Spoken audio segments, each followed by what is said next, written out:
What is up, everybody? Welcome back to the channel. Welcome back to DVDs, Nuts, and Popcorn. I am your host, the PMM, the Physical Media Mac.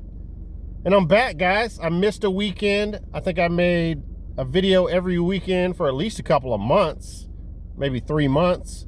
And I missed last weekend because of work. But I'm back with another video. I have, let me see, 1, 2, 3, 4, 5, 6, 7, 8, 9, 10, 11, 12 movies to go over with you guys. I hit up the horror hole. I'm going to talk about 2 movies from Dollar Tree from previous videos that I've watched recently. And then I picked up some movies from Goodwill as well, as usual. So, and before we get into it, I just want to say happy Father's Day to all the fathers out there. Hopefully you get a chance to spend some time with your kids and they spoil you rotten. Drink some beer, kick back, watch some horror movies, play some video games, or do whatever you enjoy to do. All right, I'm going to try to keep this under an hour, guys, this video. You know, if I demand that my horror movies be an hour 30, no more, then I can keep my silly little in-the-car discussion, horror movie discussion videos under an hour. Okay. I'm going to try anyway. I make no promises, though. Once I start talking about movies, all bets are off. All right, let's start off with a movie that a buddy of mine, Mario, corrected my pronunciation just as a Mexican guy would do to a white guy on my last video. And I didn't appreciate that. So, Mario, you have to remember, I am the white man from town, and I am putting the white man from town's curse on you.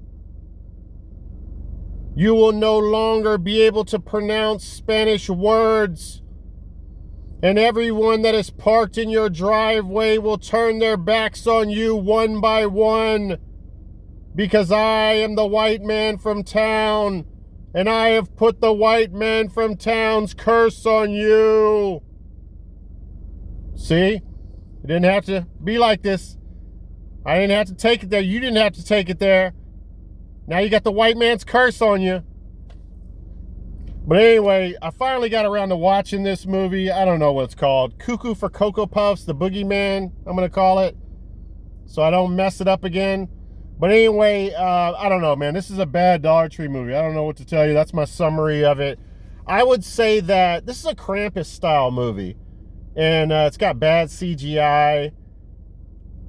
I would say probably this is a good starter horror movie for maybe a 9-year-old. But like any adult-minded person would not enjoy this movie. So if you have a 9-year-old and you're willing to spend $1.25, you might want to pick it up and show it to them. Would it scare a 9-year-old? I don't know, to be honest with you. It might not. It's not very scary. But yeah, Cuckoo for Cocoa Puffs, The Boogeyman. Don't check it out. All right, what are we going to show now? Got a lot of cool stuff to talk about here. All right, a movie that we're not going to talk too much about. I don't know why, but every time I see this movie, Silent Hill, it's like on full screen. It's a full screen edition. So I accidentally picked up a full screen edition last time. So when I saw the widescreen edition of it, I jumped at the chance and bought it immediately. Paid a couple bucks for that. All my Goodwill sell their DVDs for $2, $1.99. Oh yeah, this actually has something pretty cool to it. So this is a movie I haven't seen in years, by the way. So check that out. How cool that looks. The artwork and the disc. I don't know if all widescreen discs look like that. And I don't believe that every edition comes with this. Maybe it does, but you guys let me know. But check this out. Well, I'll show you the little slip in here first. Collect these great other DVDs. It's always a big plus when I get used DVDs and they have their paperwork. A lot of the times I'll leave them behind. It's almost like video games with me. So check this thick booklet out right here. I was very surprised to see this in here. It's got the Konami on it, just like a video game. And then it's got this comic book. A full, like, let me see. I don't know, 25 to 30 page friggin' comic book. Silent Hill, the comic book. It's friggin' crazy. So I thought that was really cool. It says Silent Hill Among the Damned. Scott Simpson and Sean Thomas. Written by Scott Shinson. And yeah, man, pretty cool. I never thought that that would be inside of a DVD. So now I'm kind of excited to watch this. I haven't seen this movie in years. But we'll talk about this in the next video. I'll make sure I watch this in the following week. After this weekend, I'll watch it.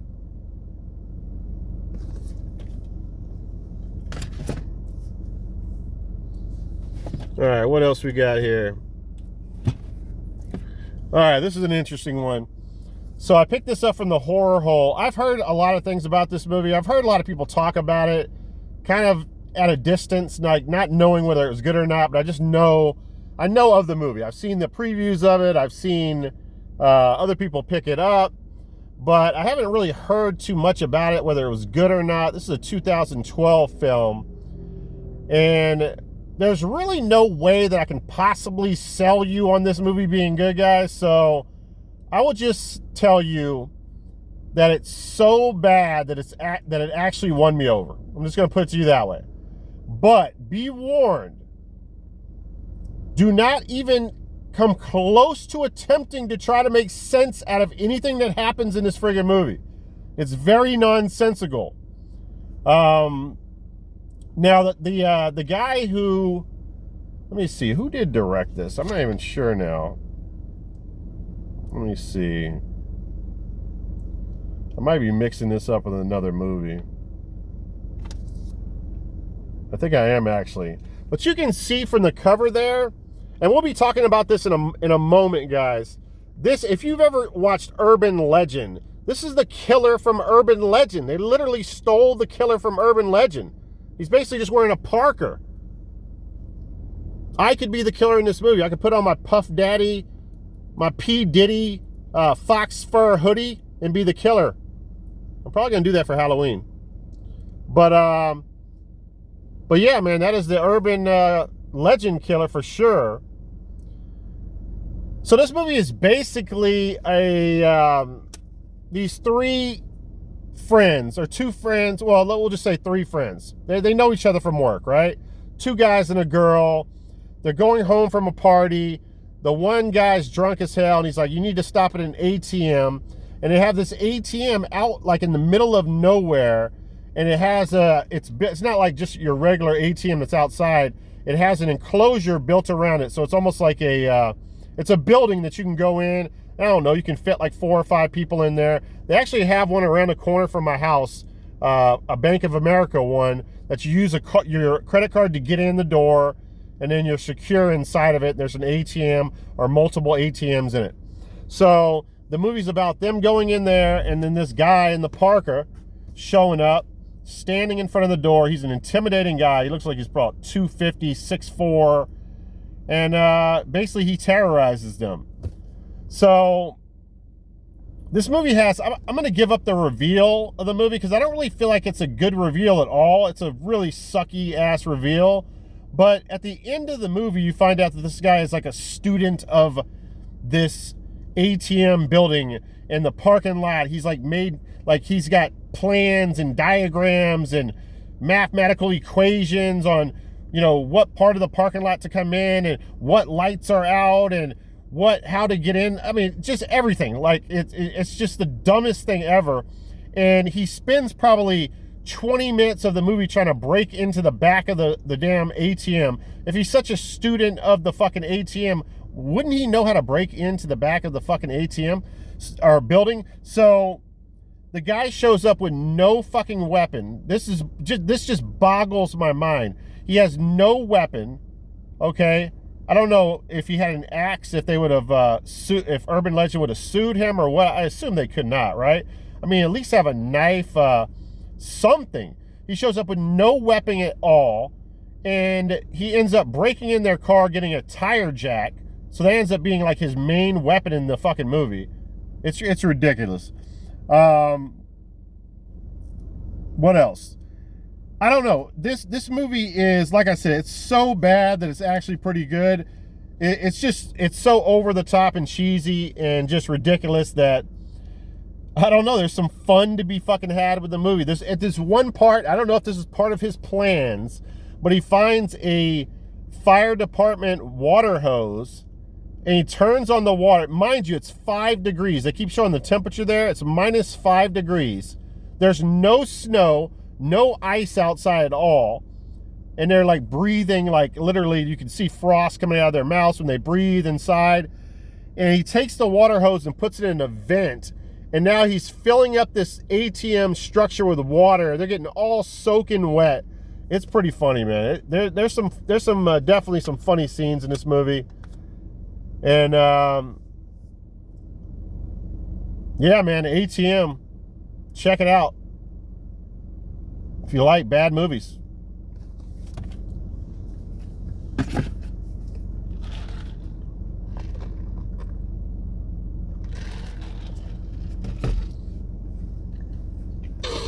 All right, so Blair Witch Part 3. I've been wanting to watch this movie for about at least 7-8 years. I've been thinking about this movie, procrastinating on seeing it.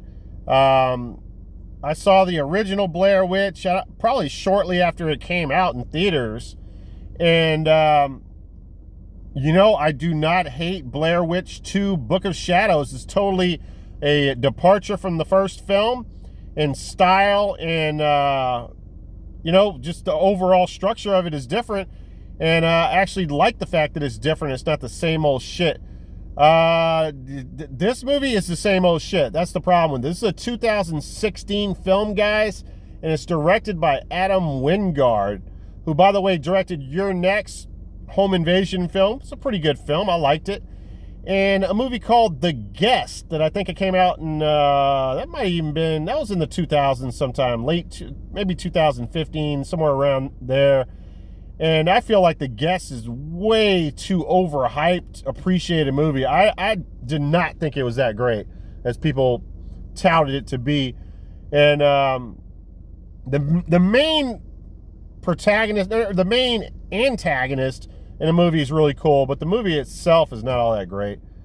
So I watched this the other night, and I absolutely hated everything about this movie. I bullshit you not. And it just has these nonsense jump scares. And what I mean by that, like, I feel like it's so cliche to say, oh, the movie has too many jump scares. Jump scares are like in a lot of movies. I mean, it's just part of the culture now. I mean, people just need to get used to it.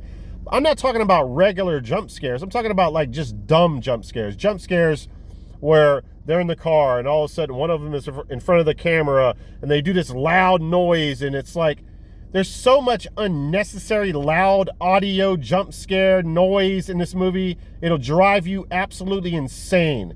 I don't know if I had my subwoofer up too fucking too high or what, but I was getting aggravated by the audio jump scares in this movie. Just silly jump scares. Just jump scares. There's no reason to put so many damn jump scares in. If you're going to have jump scares, at least make them good jump scares.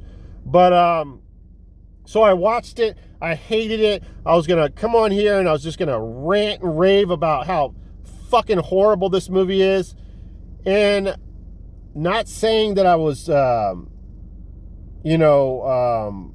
let other people dictate the way I feel about a movie, but I started watching reviews on it because I couldn't believe how bad it was. And what was pretty consistent with a lot of the big time YouTubers, the ones with 500,000 subscribers or higher in the million range, is the final act was pretty damn good. So It was late that night, you know. By the time I got to that part, I was very frustrated by the movie in general. And let me tell you something, the movie is the same fucking movie. That's what drove me nuts about this movie. They're in the woods, they get lost again, they circle back, they're in the same area. This is where we started at. They go to sleep in tents, they wake up to noise, there's the same weird little Blair Witch fucking wood ornament bullshits. They're there again. The arguing amongst each other, bickering because they're going nuts. They find a house at the end. The end of the movie, the camera falls over on its side. The whole fucking movie's the same. Except for the last 15 minutes of the movie. So everybody kept on harping on that. And I'm like, fuck it. I'm going to detach the whole fucking movie, and I'm going to sit down and I'm going to watch the very final act where before they find the house, right? And I wasn't too big on when they found the house. I thought it was a lot better in the original Blair Witch. The house looked cooler from the outside, but not a huge fan of the way it looked from the outside. But right before they find the house, they're probably like 5 minutes before they find the house, because I think the witch is like chasing them in the woods and shit. But I am telling you, man, holy shit, I was wrong. When they get inside, what I would not do to see this movie in the fucking movie theater, I'm telling you right now, the audio is so fucking on point. This house setting, the lighting, the cinematography is so insanely good in this last 15 minutes. This house scene is so good. I cannot believe I missed on it the first time I watched it. It is so fun. It is so badass. It absolutely saved one of the worst horror movies I've seen from a big franchise in a long time. Now it's a movie, it's a must own just because of that last 15 minutes. I am telling you, man, that house is scary as fuck, and it is done so good. So shout out to Adam Wingard, who I was going to talk so much mess about in regards to this movie, but man, he really pulled it out at the end there. It is exceptional what is done in that house. You got to see it. The light coming through the floorboards and the wall boards, everything just looks insanely cool. I love it. I absolutely love it, man. Other than that, it's a carbon copy of the first movie. And the other stupid thing about the movie, it's not a remake. It is a sequel to the first film, because the main girl in the first movie, right? It's her brother is searching for her in the woods 20 fucking years later. What? 20 years later, now you're looking for her? It's retarded. No paperwork, unfortunately. I like the red, man. Blair Witch 3, an absolute must-own for Blair Witch fans. But overall, the movie sucked. It was just that last part in the house, man. It was great. And a little bit before that in the woods as well. They make the witch out to be this tall fucking, like, she's like 7 foot tall, or maybe even taller, like 8 foot fucking 6 or some bullshit. They really do some cool special effects with her that make her look larger than life, man. Yeah. Check it out.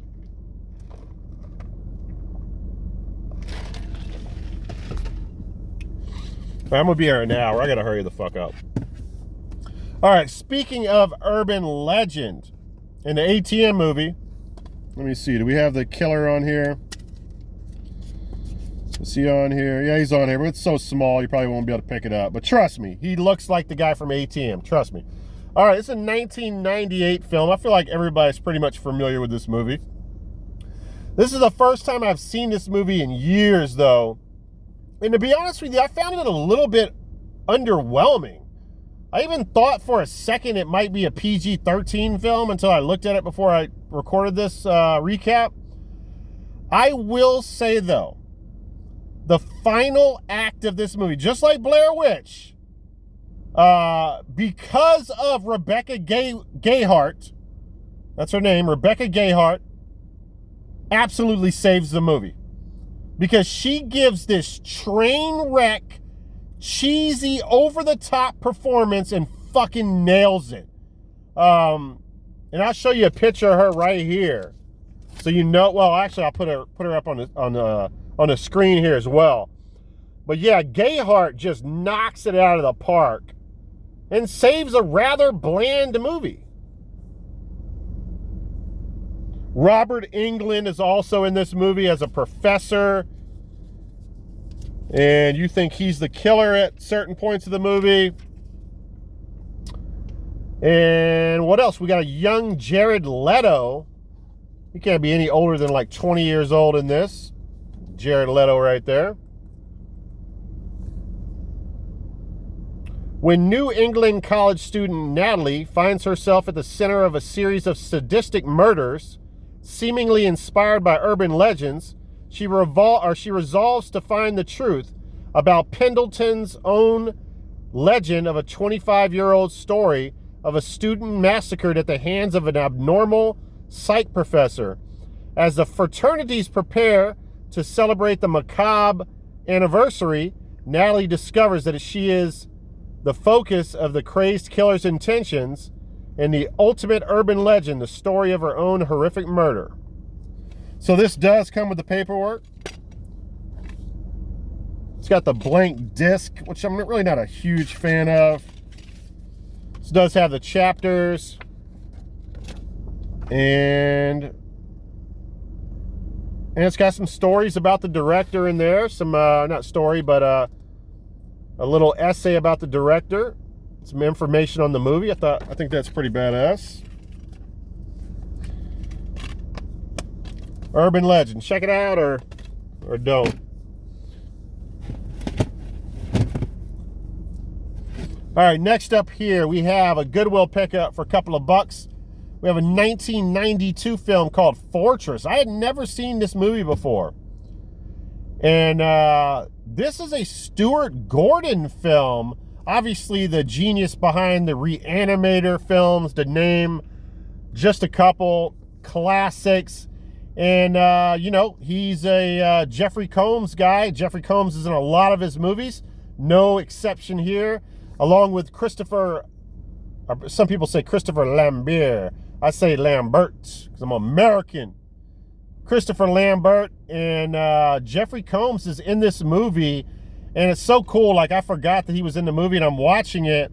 And he plays such a good character. I'm like, who the fuck is that guy? Like, I could not tell it was Jeffrey Combs. And then I looked at the back of the DVD and I was like, oh shit, I forgot Jeffrey Combs is in it. That's Jeffrey Combs. So, plays a real cool role in the movie. And then also Kurtwood Smith, who is the bad guy in RoboCop. You also might remember him from the 70s show, the dad from the 70s show. He's the bad guy in this movie as well. And yeah, man, I think this is a cool flick. This is, by the way, this is free on Tubi if you want to check it out before making a purchase. It's got the paperwork as well.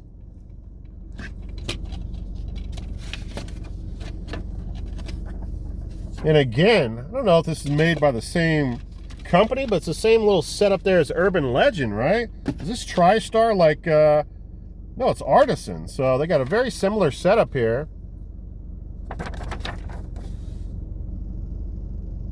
They talk about the film and how the dedication in putting the film together. So very nice.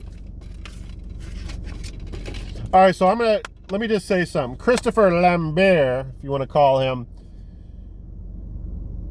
he is a terrible actor, okay? I am not going to front. Like, I don't care what anybody says. He's a cool actor. I'm not going to say he's not a cool actor, but he's a bad actor for sure. And, you know, I talked about him in Mean Guns. He's so bad in Mean Guns with Ice-T, and he's not good in this as well. I've never, listen, I'm not going to lie. I've never seen the Highlander movies. I know that's blasphemy. I need to go out and get them because I'm going to start collecting Lambert movies. And this is a cool film to own. This this fortress is built underground. Let me read the synopsis on this. After losing their first baby, John and Karen Brennick dare to have another. Caught trying to cross the border, the ex-war hero and the pregnant wife are sentenced to a sadistic, futuristic prison buried 33 stories beneath the earth. Computers control inmates' bodies and minds, and newborn infants are being used to create new breed of human robots. No one has ever gotten out alive, but not even the most overwhelming technology can extinguish one man's passionate love for his wife and child. This is a cool film, man. The fortress is badass. Like I said, it's underground, and it's almost like two fortresses with this platform in the middle of it, this electric platform that goes up. What did it say? It was 80, 30, no, I don't know how many stories the fortress is, but it's massive. And like the female prisoners are on the ground level on the top, and you know, the men are on the bottom or whatever on the lower levels. And his wife is on the top level, and he's like on one of the bottom levels, because she gets locked up after she escapes across the border, because he gets locked up first. And he's happy. He's like, I don't care if I go to prison as long as my wife is gone, or as long as she escapes. But finds out later on that she does not escape. And the evil guy from RoboCop movie is running the prison. He's like the prison warden, and he has her captive in his with him, like the majority of the movie, trying to take him away from Christopher Lambert's character. And man, it's a cool little sci-fi film. I've never seen it before, and man, I'm a big fan of Stuart Gordon films, and no exception here, man. Really cool flick. It's got good special effects in it, and yeah, man, I think it holds up even all these years later. It's got some good action sequences with half human, like half robotic guys right here. Like you can see one of them right here, and they have these like cannons for arms and stuff, like multiple like turrets on them. In the year 2017, one corporation is building a fortress for the ultimate takeover, your mind. So yeah, man, the year is 2017. The first child is yours. The second is theirs. Check it out, man. I enjoy it. I thought it was a lot of fun.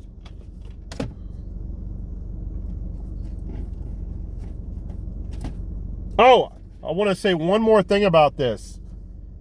Is, however you want to say it, Christopher Lambert or Christopher Lambert, is he the greatest Tarzan of all time? I'm going to say yes. I remember seeing him, hell, I must have been a kid, man, in The Legend of Tarzan. I think it was called Greystoke. He was so iconic in that movie. The greatest Tarzan of all time, yes or no in the comments.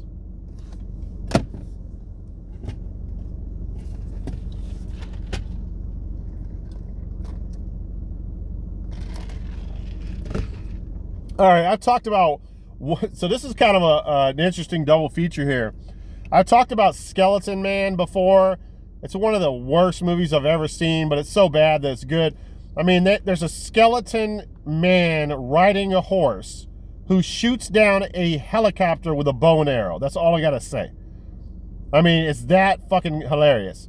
So its level of badness is on a level that it's hard for any movie to get close to. So just like we were talking about with what was it, the movie Prisoners, and what was the other movie, the double feature, the really two good movies, fuck, I can't think of it now. Y'all know what I'm talking about, where you better be really good if you're going to be on the same DVD with the serial killer movie. You guys know what I'm talking about. I don't know why I can't think of it, but anyway, you have to be really terrible to be on the same double feature as Skeleton Man. I don't know if Vampire Wars achieved that, because I was like 30 minutes into this thinking, damn, this motherfucker is pretty good. I'm not going to lie. The action is not bad in it at all. This is supposed to be in the year 2210. The universe has become overrun by vampires, necessitating vampire sanitation teams to lay waste to these vile predators. One such unit, the crew of the Heronius, which is led by Captain Churchill, which is played by Joe Lando, and aided by half-human, half-vampiress Natasha Malty, which she's very beautiful in the movie. They have this vampiress that's helping them out, which is kind of a cool idea to have a vampire on their side. And yeah, they become the target of a deadly trap set by vampires' vile leader, Michael Ironside, who, as they soon find out, has no plans of living peacefully with humans. The vampires, it seems, want to rule the universe. So a battle between humans and vampires. And man, it's not as bad as I thought it was going to be. I'm not going to lie. Like I said, Michael Ironside is in this. Speaking of, you know, the new movie, the Top Gun movies out there, Michael Ironside was the flight commander or flight something or another. Remember, he was going up against Tom Cruise in the movie, and he was on his ass as the flight commander. And yeah, man, Michael Ironside's been in all kinds of sucky B movies, but pretty famous actor. And it's not on one disc, which is nice. 2 disc, Echo Bridge. Check it out. It gets a spot in my collection. Why not? I'm telling you, man, the action scenes are not too bad, and it's got some good gore and some good practical effects. Is it a great movie? Hell no. It's not that great, guys. It's not that good. But again, it's definitely not as bad as I thought it was going to be. I don't know how to review this movie or how to summarize this movie, guys. It's way too fucking long. This is a Dollar Tree pickup. It talks about on the back of it, it's got all these great reviews on the back of it by all these magazines and critics that no one's ever fucking heard of. It's not a bad movie. It says it's a winner of 16 feature awards, but by small establishments, no one big. It's not like this is winning, you know, Academy Awards or anything like that, or even like Shutter Awards or anything of any consequence. But let me just read the synopsis on it. It's one of those movies that I came out of it not knowing that if I liked it or not, and that's not a good sign, because you really want to know if you like a movie or not. An expectant couple's intimate weekend turns to terror as they discover their secluded country inn is a haunted maternity home where infants and mothers were murdered. It's got a really dark story to it, where, you know, back in the day, they took these mothers in and they took their kids from them and they murdered them, and they're like burying kids for some reason without even aborting them. They're like burying kids underground while they're still alive. And there's kind of some Charles Bandish type of scenes where, you know, babies are coming out of the grave and going after people and stuff, which is kind of cool. The movie ran just way too long. It's, what is it? 1 hour and 8 minutes. Definitely could have cut off some of the excess from the movie. And the main female character in it was just so bland, you know? If somebody like, even like Linnea Quigley was in it, I would have enjoyed it vastly more than I enjoyed it. But the lady that's running now it's an inn that used to be the maternity murderous place. She's the daughter of the mother that used to run the place. And once they start going there, they start hearing stories and find newspaper articles at the library, and they find out that they're in not a very good place to be for a vacation, and bad shit starts to happen. There's some creepiness to it, I'm not gonna lie, but overall, I don't think it's something I'm gonna keep for the collection. Check it out and see what you think. I mean, is it worth $1.25? It's borderline. More of a dollar movie, in my opinion. All right. Let me sip some diesel fuel here. I'm laid back here. I'm about to crash out. Been playing Call of Duty all day, Vanguard. Shredding fools like Taco Bell lettuce. All right, now. All right, let's get to this movie right here. I'm a huge fan of Corey Haim. Who is not a fan of Corey Haim, okay? Now, by the way, in the comments below, I want you to name me a great or really good movie that Corey Haim is in that is not The Lost Boys and is not License to Drive. Because those are epic films. I want you to name me something else because I'm on the search for another really solid Corey Haim movie, and this is definitely not it. I thought this is the stupidest name of a movie ever until I finally saw the opening sequence, and then I realized, okay, this is a 007 Corey Haim movie. So basically that's what it is. It's got Bridget Nielsen in it. I don't know, like Bridget Nielsen married to Stallone, Bridget Nielsen in Rocky IV. That was like ultra hot, Bridget Nielsen. And then, of course, you have the other end of the spectrum, which would be Flavor Flav, disgusting, piggish, train wreckish, 7 foot tallish, nasty Bridget Nielsen. And then you have somewhere in between. This was like not too long after the Rocky films, I feel. So she's not bad looking in this. And this also has Nicole Eggert. And she looks so familiar to me. After this, I read the IMDb, or maybe it was on Wikipedia. And she's, I don't think she would be too young to be the main one of Charles's interest. But she was the kid on Charles in Charge. I remember coming up on that. And who would have thunk it? Later on, she ends up being one of the Baywatch girls. So, what else? Yeah, this is not very good. I turned it off in the first 15 minutes, and then I actually went back to it last night after I was feeling a little bit good on some alcohol and made it to about another 30 more minutes, and then I turned it off again. I'll probably watch the whole movie. It actually got a little bit better, and, you know, it's a bad movie. It's him trying to be 007, and this is probably Corey Haim after he was, I don't know, when he really started making terrible films. Check it out, if you dare. I'm going to start collecting Corey Haim movies.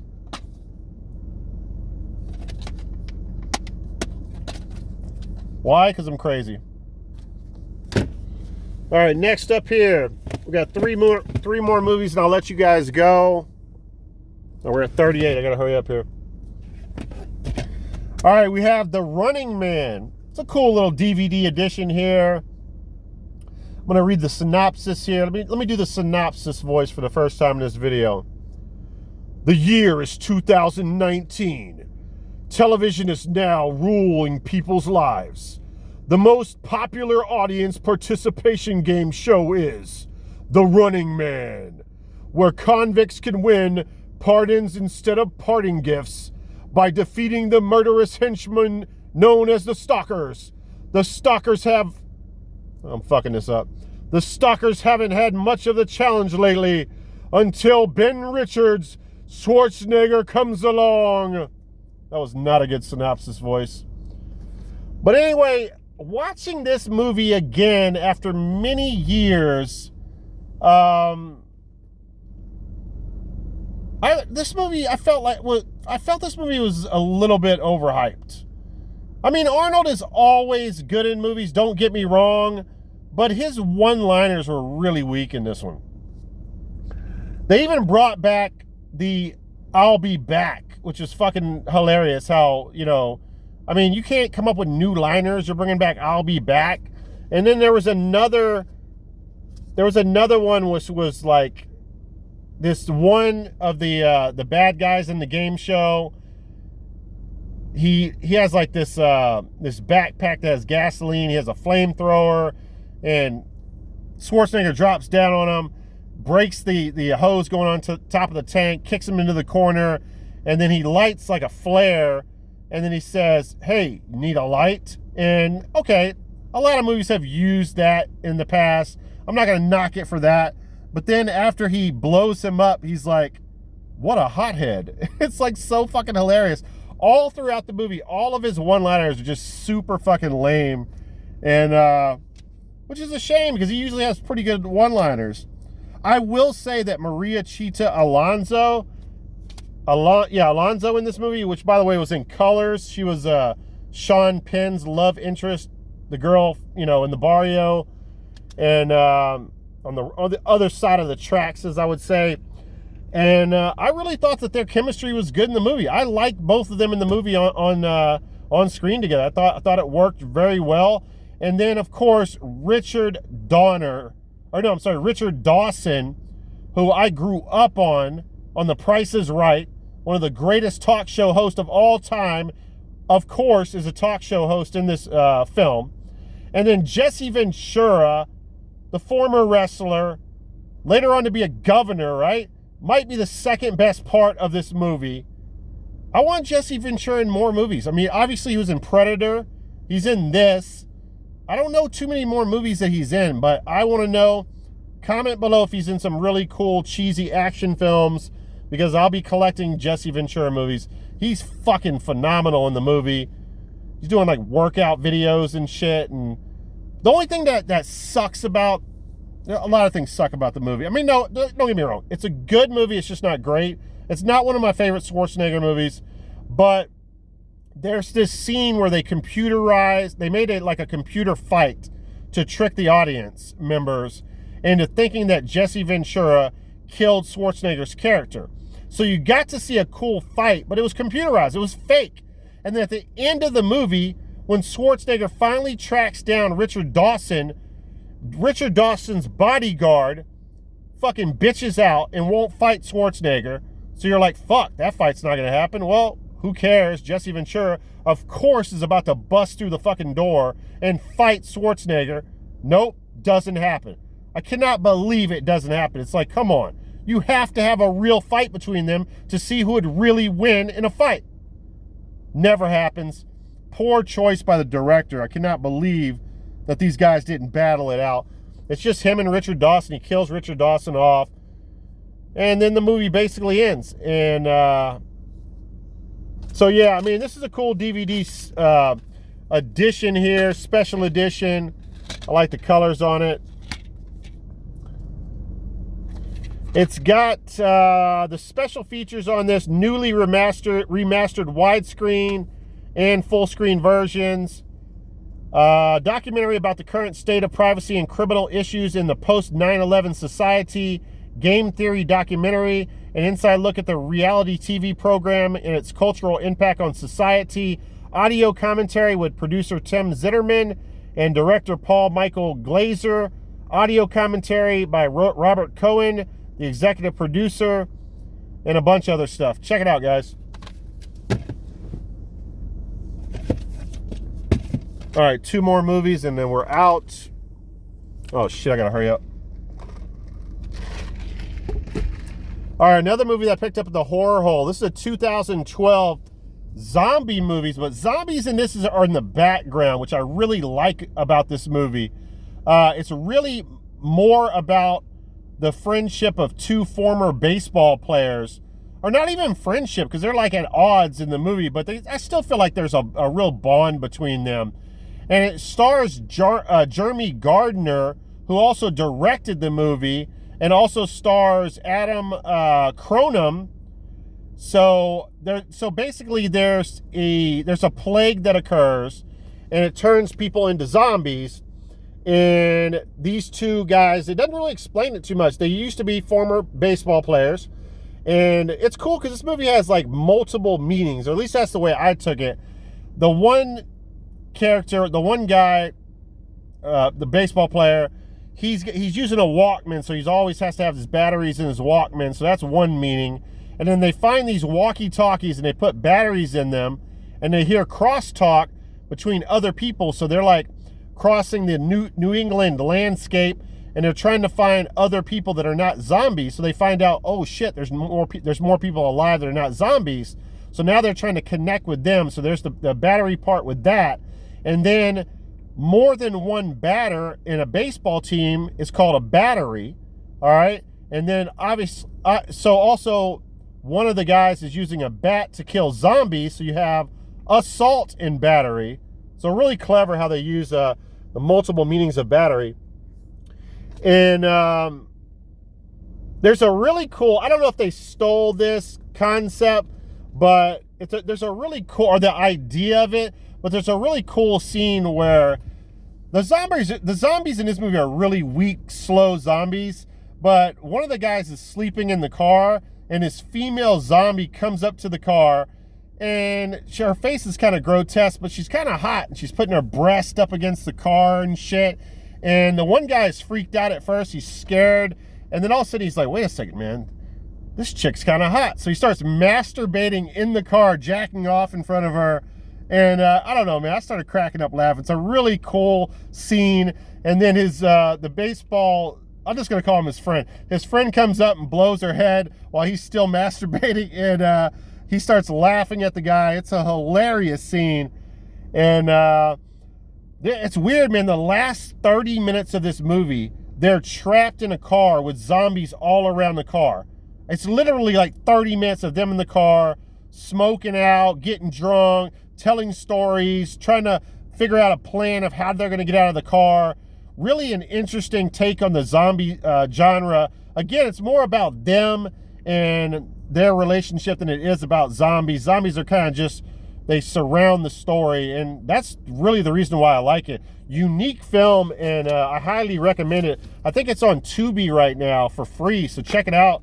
It's got reversible, is that reversible art? Yeah, it is reversible art. Very cool. And this is a Scream Factory film, so that's a reversible art. Yeah, man, definitely. Highly recommend on that one. Check it out. And then we have, I'm going to pause this to make sure I have enough time to talk about the best pickup of the week here, guys. Please hold.